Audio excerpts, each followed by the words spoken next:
The knocking continued at the castle gate. The porter was in quite a state.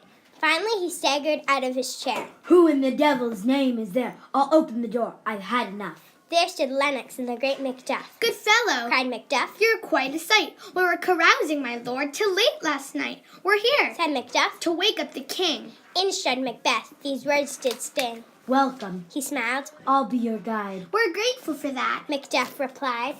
Macbeth led the way, his mind sunk in gloom. He tried to sound cheerful. "Here is the room." "Thanks again," said Macduff in a friendly tone. "I'll take the liberty to go in alone." Out in the hall, Lennox chattered away. "Does His Majesty depart today? And wasn't it a dreadful night? The ground shook and trembled with fright. Where we slept, our chimneys were blown down, and mournful cries were heard all around. The air was choked with sounds from the dead."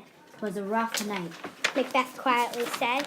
A deafening scream pierced the air. Macduff reeled from the chamber there. "Oh, horror, horror! King Duncan is dead! Murder, treason!"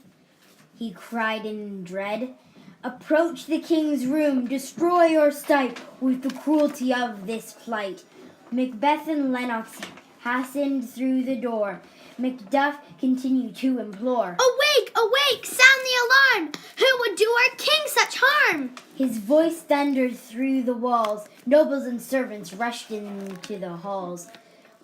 Bells rang out, the torches flared. Lady Macbeth dashed in, looking scared.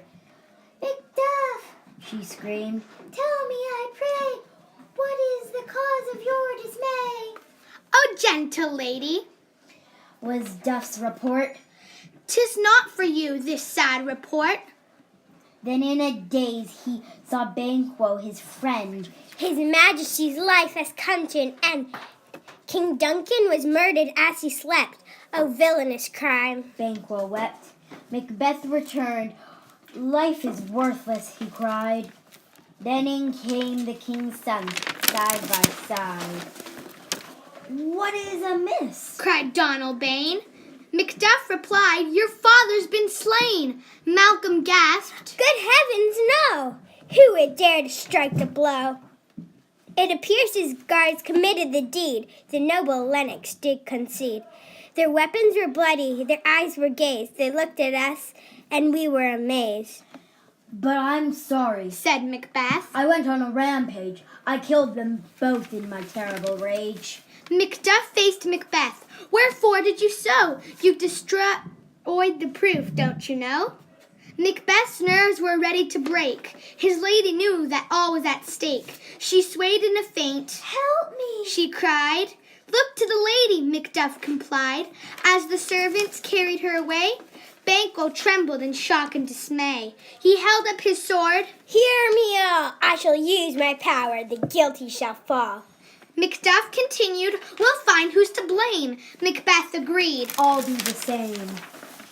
The sons of the king had no time to grieve, for they were getting ready to leave. They whispered their plan in secret fear, worried that someone might overhear. Malcolm shivered in the morning chill. "Whose blood will be the next to spill? Our father's murderer is not known, and I am his heir in line for the throne. The lords all show grief, but is it real? Or do they hide what they really feel?" "There's dangers in smiles," Donalbain agreed. "Danger lurks here. We'd better take heed. It would be no use," he told his brother, "to kill one of us without the other. We'll separate and say farewell to avoid our own death now. I will to Ireland quickly ride." "To England I'll journey," Malcolm complied.